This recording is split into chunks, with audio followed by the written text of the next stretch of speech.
Bodie, you've been waiting to come out here all day, haven't you? I know you have. Yes, I know you have. He's been talking a lot today. Listen to you, Bodie. I need to rant about something that happened today. The guys have been cutting down my trees. They're on the last one now. And it's been an all-day project, let me tell you. Very dangerous, too. Anyway, oh, Shelby, you stole his food, honey. Anyway, you're yelling. It's the guys talking to each other, the tree cutters. And while they were cutting the trees, and I was in the house, and I heard a knock at the door on the other side of the house, which usually means they come up the steps and they want to ask a question or let us know something in particular. And I opened the door right away, and there was this guy standing there that looked vaguely like the painter, the roofer guy that came today and patched that hole in the roof. Recommended by the tree guy. I was very grateful. Saved me a ton of money. This guy sitting, he goes, he said, "Hi, I'm Roger." He said, "I live somewhere down so-and-so, and in my neighborhood." And I thought, okay, how do I know you're my neighbor? I don't know who you are. I've never seen you before. Don't know who you are. Well, he said, we live in a small subdivision, and the roads in here are private roads.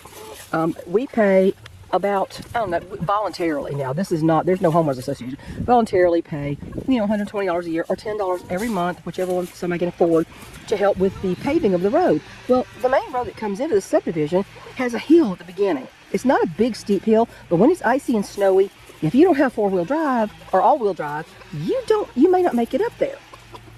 So he said, we've decided we're going to pave the entrance area where you come in, and we're going to see if anybody wants to donate to that. And I'm like, well, first of all, nobody ever asked me, having lived here almost 23 years, nobody asked me if I wanted to do that. I don't, by the way. And I have appropriate vehicle to live in the mountains with hills, which apparently he doesn't. Well, basically what he said is, you want to donate? I'm donating $5,000. First, I almost choked. $5,000. And then so-and-so, he named a guy's name. I don't know who that is.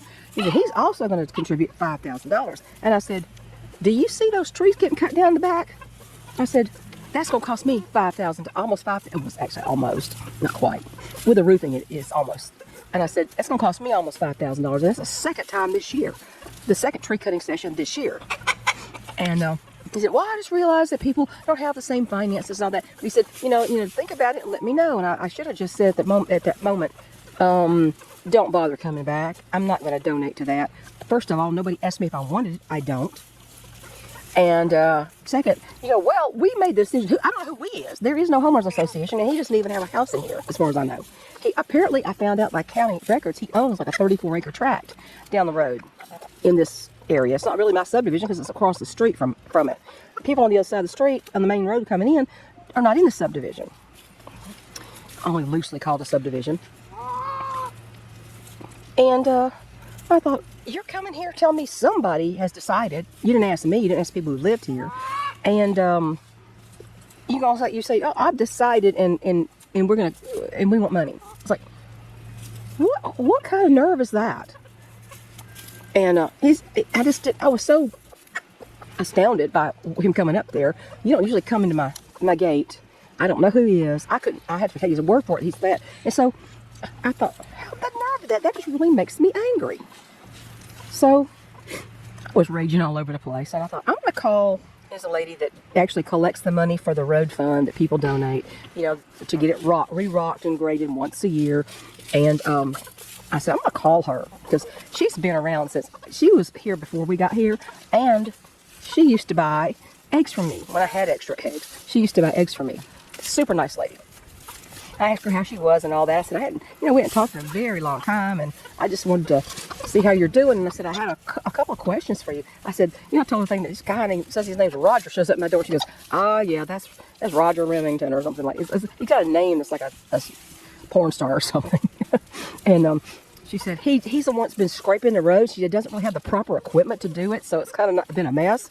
And she said, I told him right away, no. I said, no, we don't want it paved. I can't afford to donate to something like that.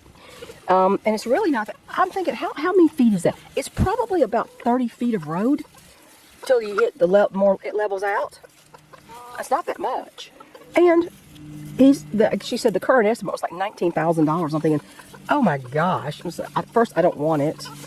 And I'm thinking, well, he probably has some fancy vehicle. He don't want rocks hitting. And then when I found out he owned a 34-acre tract, I thought, and it had his name on it. There's a street there with his name on it. I thought, oh, he is a developer. He's going to develop that 34 acres, and he wants that paved so it doesn't deter people when they come in here to look at a lot. He wants to sell them easier. So I talked to this lady, my neighbor, about it, and she said he swore he's not going to do that. I said, well, that may be what he says, but you know, he's got 34 acres, and he's really insistent on doing this, and he has really no authority to do it. It's just, I don't know anybody who has authority to stop him. That's the thing. So, and he said, well, the road had to be closed when we're doing the work. And I'm thinking, how else are they going to get in? My road that I live on is only other entrance, and it comes out in that main road where the main road that comes in here comes out. It's just that it's a very steep hill. You see me, I live way on top of a hill, and that road at the bottom of it, near the main road it comes off of, it's grass. It goes through a neighbor's grass yard. It's never been paved and it's never been developed. So if they're going to start sending people down there, I said, you know, you might want to tell him if he intends to send people down my road to get out of here, he's going to have a very bad surprise when he tries to get back up, because that's a four-wheel drive road. At a certain point, their tires are going to start spinning. And so anyway, we talked for a while, and anyway, I was just really ticked off. I had a feeling the longer we lived here, the more people are going to move in. The originals are going to die out who appreciated this place, and then the other people are going to move in. They're going to want to change it to where they came from, just like outsiders always do. And they're not even being logical. It's like you buy things here because you love it, you love the land and the views, and then you turn around and want to change it into a subdivision, to a suburban subdivision. Oh, hell no. So I was just livid about that. I was so angry. He has no authority to do it or ask for money from me. And when he comes back, I'm going to give him an earful about that. Well, you showed up. Tell me you're somebody I don't know, and then you say you've decided. You and somebody has decided, and I'm the resident. I've lived here for 23 years, and nobody asked me if I wanted the road paved. Nobody got the input from people who've been paying for that road to be rocked every year. Nobody got my input. You just said you're going to do it, and that's kind of like the government. Oh, we're going to do this, and we're going to tax you for it, and you have no choice. It's like, no, you don't say, well, you can't have any say in the planning or the decision making. However, you need to give us money. And it seemed like he was implying that $5,000 is a good donation. That ain't happening. That is not happening. So anyway, I mean, he has no authority to ask any money for anybody's money. And he's been caught. Sorry about the equipment sound. It's okay, Bodie. It's all right. Boy, you're looking better today. Look at you. He just doesn't have any authority. He doesn't really live here. I have a feeling he's going to develop that acreage, and I found out he's also a realtor. Now, I was a realtor, put my kids through college, but I wasn't a developer. And I believe in, private property rights, and I moved here for reasons, and I like gravel roads. I do. I like them. And it seems like if you're going to live in this place, you need to buy an appropriate vehicle to get up and down that hill. Seems like to me, I have 2 all-wheel drive vehicles precisely because of that. Precisely because of that. So, anyway, that was my unpleasant thing. The tree guys are doing a great job. I mean, it won't be the same place. And my roof will be saved, and the hole in it is patched. And at some point, I'm probably going to have to come back and try to fix the very slow leak on the other side. But it was just too chaotic here today. So, look at Bodie. Look at Bodie. Look at him. Look at him stand up. Bodie, look at that. I know. You're doing so good. You are doing so good. Yes, you are. Miss Clucky Pants, what are you talking about? Cricket? Anyway. Oh, by the way, here's something good. Maddie, Hector's daughter, Lord Rock, she's 7. Well, she's about 8 years old. Almost 8 years old. And, well, she is 8 years old, though. She is 8 years old. I don't know. No, I don't know. No, she's almost 8.